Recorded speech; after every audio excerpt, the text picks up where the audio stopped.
Hello everyone and welcome to our module on coagulopathy.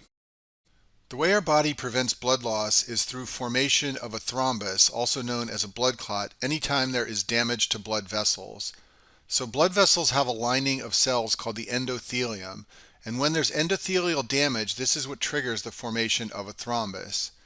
There are two components to a thrombus. The first is activated platelets, and the second is a protein called fibrin. And so these two elements mix together to form a thrombus or a blood clot, and the idea is for the blood clot to prevent bleeding and blood loss. In this video, we're going to talk about coagulopathy, and a coagulopathy is when a patient has a problem and cannot normally form fibrin, and this is going to lead to bleeding problems. Before we can talk about coagulopathies, we have to first talk about coagulation factors and the coagulation system.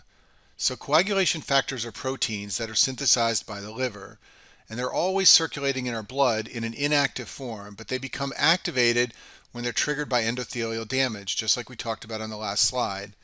And when that happens, the coagulation factors work together to form an insoluble protein called fibrin, and as we just discussed, fibrin is a component of thrombus. Fibrin proteins can form a mesh, and together with activated platelets, this prevents blood loss. The coagulation factors are all named for Roman numerals, so there are factors like 1 and 5 and 10. They circulate as inactive enzymes called zymogens, and when they become activated, we denote them by the Roman numeral of their name and a little a. So for example, 1a, 5a, and 10a are the active form of coagulation factors 1, 5, and 10. The clotting cascade refers to the sequential activation of the inactive clotting factor zymogens in our bloodstream. So we have all these inactive clotting factors circulating, and when there's damage to blood vessels, they become activated to form fibrin. And the way they become activated is that one factor becomes activated, and then it activates another, and that activates another, sort of in a domino-like effect. And this is called the coagulation cascade. And there's a constant low level of activation of the coagulation cascade in our bloodstream, but it becomes amplified when there's endothelial damage, and this leads to the formation of fibrin and blood clots with the goal of stopping the loss of blood. So now let's review how the coagulation cascade works. So remember that in our bloodstream we always have coagulation factors present. They're all named for Roman numerals and they're circulating all the time. But when there's damage to a blood vessel and the endothelial lining of a blood vessel, that triggers activation of this cascade, which leads to the formation of fibrin. The foundation of the coagulation cascade is conversion of factor 10 to factor 10A. Once you have active factor 10A around, it can convert prothrombin, which is factor 2, into thrombin, which is factor 2A. And then thrombin can convert fibrinogen, which is factor 1, into fibrin, which is factor 1A. And as we've been discussing, fibrin is insoluble in plasma. It will precipitate out and interact with activated platelets to form a thrombus or a blood clot.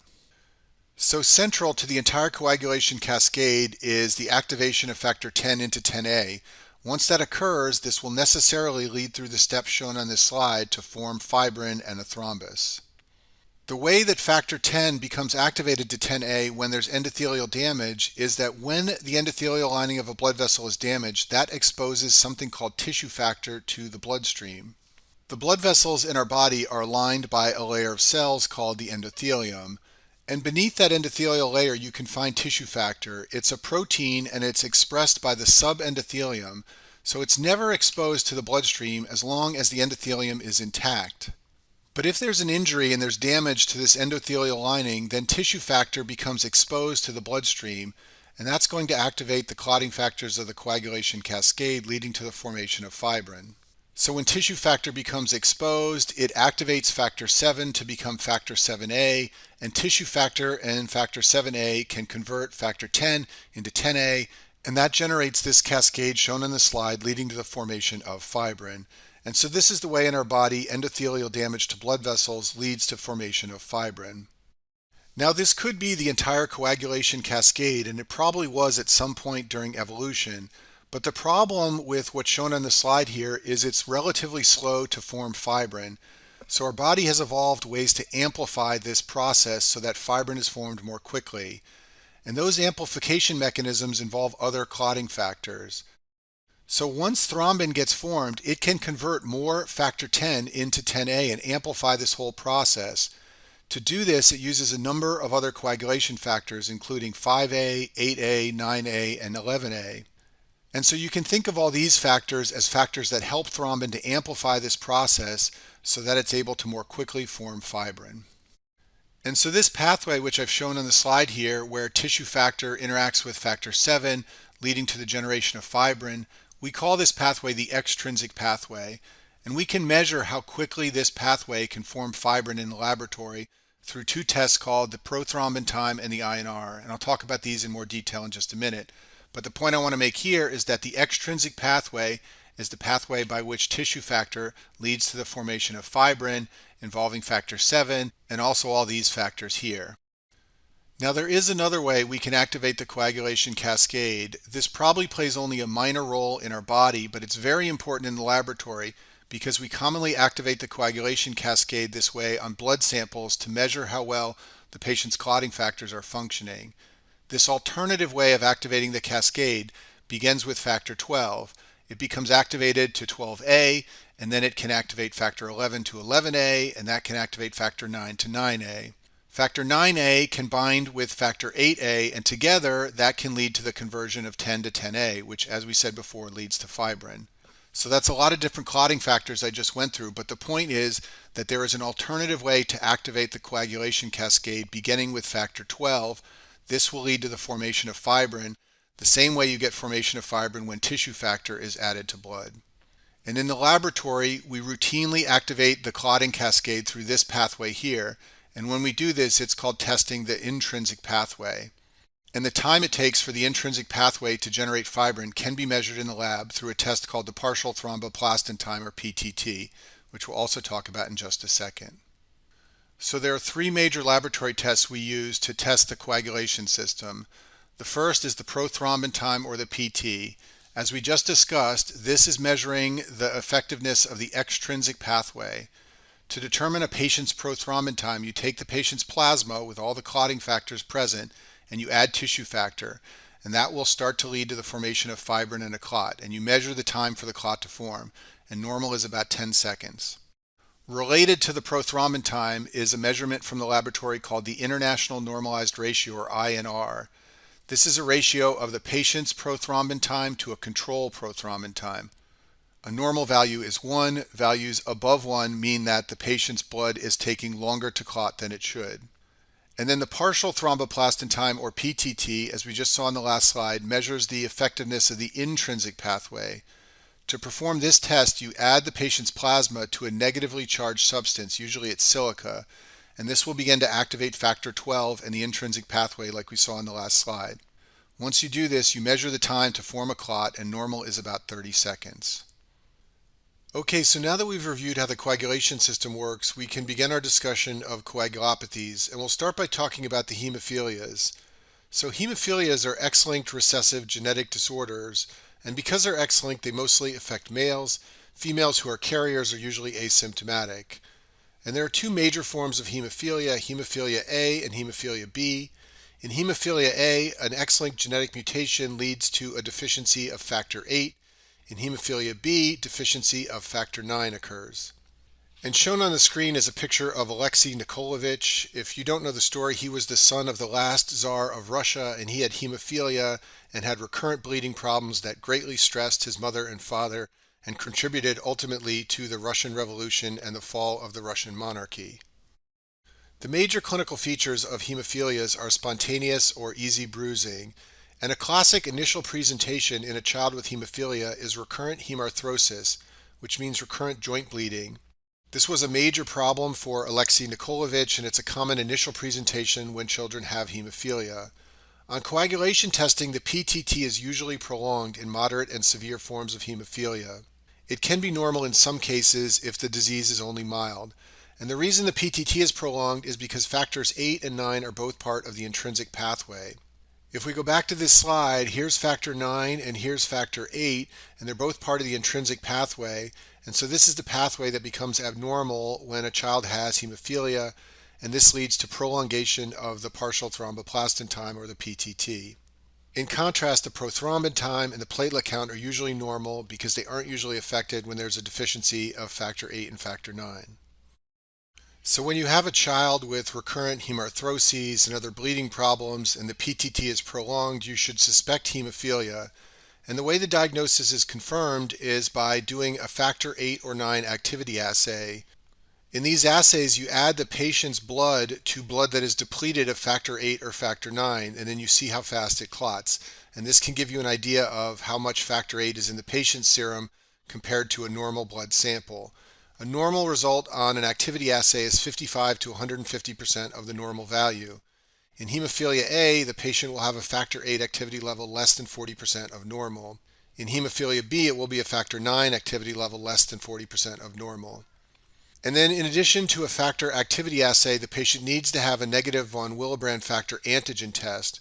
We're going to talk more about this later in this video, but von Willebrand's disease is another bleeding disorder, and it can also present with a high PTT. So to diagnose hemophilia, you have to have a negative von Willebrand antigen test. Hemophilias can be treated with replacement factors 8 or factors 9. And when this is done, the goal is to achieve a target factor activity level in the 80 to 100% range. Replacement factors are usually only administered in certain specific situations. The first is in a patient who has acute severe bleeding due to hemophilia. Another is before urgent or emergent surgeries, and then also before some elective surgeries depending upon the bleeding risk. One downside to frequent administration of replacement factors is patients can develop antibody inhibitors. These are antibodies that bind to the replacement factors and limit their effectiveness. And when these antibodies develop, patients start to have an inadequate response to replacement factors. And because this problem commonly develops in patients with hemophilia, regular screening for inhibitors is done. And we'll talk about how you screen for inhibitors later in this video. Besides replacement factors, there are some drug treatments that can be used in hemophilias, and the first is desmopressin. Desmopressin is also called 1-diamino 8-D-arginine vasopressin, and because of this long name, it's sometimes abbreviated DDAVP. Its structure is shown on the slide here, and it's a synthetic analog of antidiuretic hormone. Now you may be wondering why a drug that works like antidiuretic hormone, which causes water retention, would help a person with hemophilia. But it turns out that a secondary action of desmopressin is that it triggers the release of von Willebrand factor from endothelial cells. Von Willebrand factor is also important for prevention of bleeding and maintenance of hemostasis. And one thing to know about it is that it circulates in the plasma together with factor 8. So when you increase the von Willebrand factor with desmopressin, you also increase the factor 8 levels. And that makes desmopressin useful in treatment of hemophilia A. It's only used for brief periods of time, usually 24 to 48 hours. It can be used sometimes before patients with hemophilia are having minor surgery or if they have minor bleeding. If you use it for a prolonged period of time, it leads to a diminishing response. This is a phenomenon called tachyphylaxis. Because desmopressin is an analog of antidiuretic hormone, it can cause water retention and lead to hyponatremia. It also has vasodilating properties, so it can cause flushing and headaches as side effects. And then desmopressin has a number of uses in medicine besides hemophilia. It can be used in von Willebrand disease, which we'll talk about later. In these patients, they're deficient in von Willebrand factor, so desmopressin is helpful. It's also useful in central diabetes insipidus, where patients lack ADH, and that's because it mimics ADH. It's also sometimes given to children who have bedwetting at night because it will cause resorption of water and decrease urine volume. Another treatment option for hemophilias is aminocaproic acid and tranexamic acid. Both of these are antifibrinolytic drugs. They inhibit the formation of plasmin, which normally breaks down clots. So by inhibiting plasmin, there's less breakdown of formed clots, and clots are able to form in the body more effectively. These are particularly useful against bleeding that occurs in the mouth or nose because these are areas where there's lots of fibrinolysis that limits clot formation. So these drugs are sometimes administered in situations where there could be dental bleeding or where there's epistaxis. They can improve the ability to clot blood and stop the bleeding. Our next coagulopathy we'll discuss is an acquired coagulation inhibitor. This refers to antibodies that develop that inhibit the activity or increase the clearance of a clotting factor. And when this happens, this will lead to an increased risk of bleeding. Antibody inhibitors against factor 8 are the most common type to form, and this will diminish the effectiveness of factor 8 and can lead to clinical features similar to hemophilia A. Now we talked earlier about how antibody inhibitors can develop in patients who have hemophilia receiving replacement factors, But antibody inhibitors can also develop outside of hemophilia in certain situations. Some of these are patients who have malignancies, they can develop postpartum, and they can also develop in patients who have other autoimmune disorders. And when an acquired coagulation inhibitor develops in one of these situations and leads to bleeding, it sometimes responds to immunosuppression, which suppresses the formation of antibodies. Commonly, prednisone is used and can sometimes resolve the bleeding associated with an acquired antibody coagulation inhibitor. So as I said, acquired inhibitors can present similarly to hemophilia. If there's an inhibitor directed against factor VIII, this will lead to deficient activity of factor VIII, and that can lead to bleeding, and the PTT will be prolonged. And this is sometimes called acquired hemophilia to differentiate it from the X-linked forms we talked about earlier. So because hemophilia and acquired inhibitors both can present with bleeding and prolonged PTT, how do you tell them apart? Well, the way you do this is something called a mixing study. In a mixing study, you mix the patient's plasma with normal plasma and you see what happens to the PTT. And in a patient with an acquired inhibitor, the PTT does not correct and become normal when you mix the patient's plasma with normal plasma. Let's talk in a little bit more detail about how a mixing study works. So a mixing study is used to evaluate an unexplained prolongation of a clotting test like the PT or the PTT. And the idea behind a mixing study is that if the clotting factor levels are at least 50% of normal, then plasma will display a normal PT and PTT test. So let's imagine we have some plasma in a tube here from a patient with severe hemophilia A who has essentially no factor VIII present. That plasma is going to test with a prolonged PTT, just like you'd expect in a patient with hemophilia. Now we mix it with normal plasma, which has 100% normal levels of clotting factors, including factor VIII. Well, that mixture will now have 50% factor VIII present, and therefore the PTT will be normal in the mixture. So this is called a mixing study that corrects on mixing, and that's what you see in a patient who has a factor deficiency, like a patient with hemophilia. Now let's imagine we take some plasma from a patient who has an inhibitor present. This patient has normal levels of factor VIII, but the PTT is prolonged because of all these little red inhibitors present in the plasma. When we mix that patient's plasma with normal plasma, we get a mixture that has lots of clotting factors around, but also lots of inhibitors around. And so the inhibitors are going to maintain the prolongation of the PTT. So in a patient who has an inhibitor causing prolongation of a clotting time like the PTT, the clotting time will not correct to normal when you do a mixing study. And that's how you use a mixing study to differentiate deficiency or absence of a clotting factor from a clotting factor inhibitor. Our next coagulopathy is a vitamin K deficiency. So the liver requires vitamin K to synthesize some of the clotting factors called the vitamin K dependent factors. And the major vitamin K dependent factors are factors 2, 7, 9, and 10. So when there's a vitamin K deficiency, there will be deficient production by the liver of these clotting factors. This will make the patient more likely to develop bleeding. This will also lead to prolongation of the prothrombin time and the INR. The reason this is the clotting time that usually becomes abnormal in a vitamin K deficiency is because factor 7 has a very short half-life. So that's the first factor whose level will fall when there's vitamin K deficiency, and factor 7 is critical for the prothrombin time and the INR. You can also see prolongation of the PTT, but this is less sensitive because the clotting factors required for a normal PTT have longer half-lives and they are slower to fall when there's a vitamin K deficiency. To make this more clear, let's go back to our slide of the coagulation cascade. These are the vitamin K dependent factors. And of these factors, the shortest half-life is factor 7 right here. So this is the first factor to fall, and that's going to cause the extrinsic pathway to become abnormal, leading to an abnormal PTINR. You can also see abnormalities of the intrinsic pathway in the PTT in vitamin K deficiency because factor 9 levels can fall, as well as common factors like 10A and 2. But the most sensitive test for a patient with vitamin K deficiency is the PTINR, and that's because of factor 7's short half-life.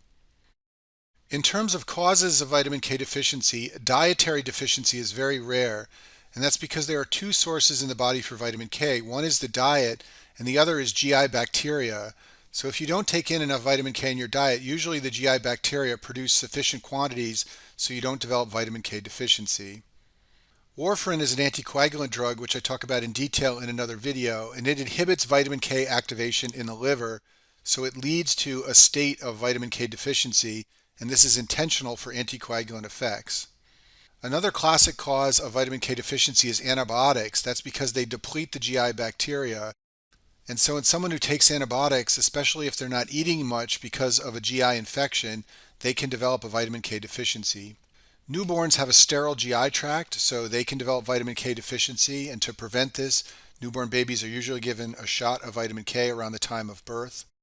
And then malabsorption can lead to vitamin K deficiency. Vitamin K is fat soluble, so in patients who have cystic fibrosis or pancreatic insufficiency, they have fat malabsorption and they can become deficient in vitamin K.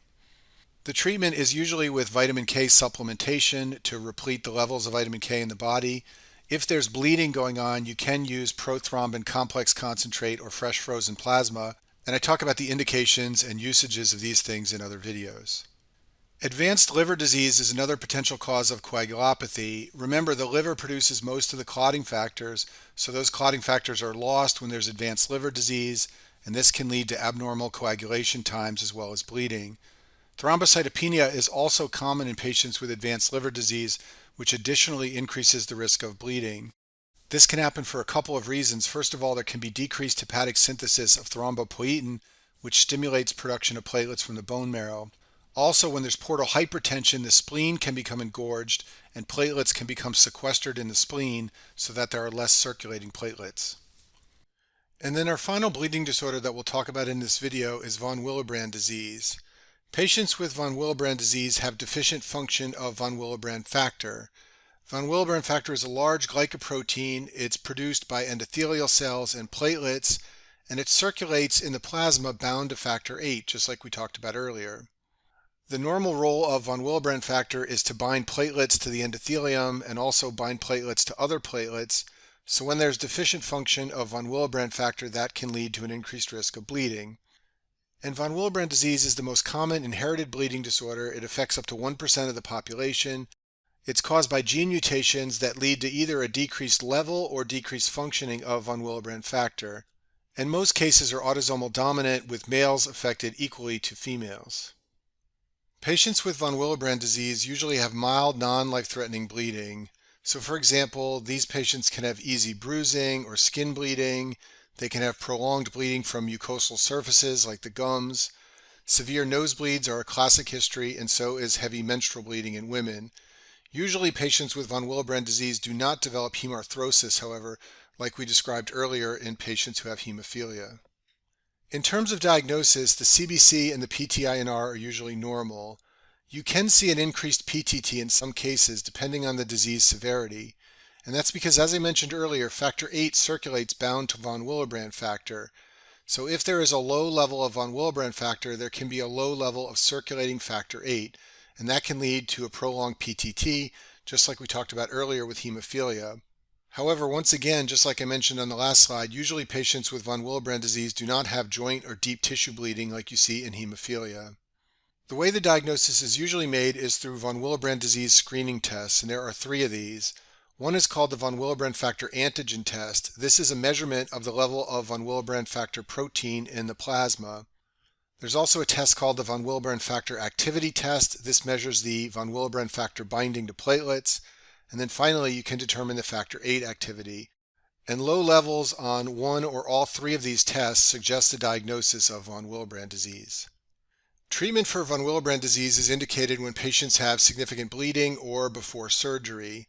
There is a von Willebrand factor concentrate that's available. It can be used before major surgery or when there's significant bleeding. And then, as I mentioned earlier, desmopressin increases the amount of circulating von Willebrand factor, so this can be used when there's minor bleeding or before surgery. And then finally, aminocaproic acid, which we also talked about earlier, can be used in patients who have von Willebrand disease. And that concludes our module on coagulopathy.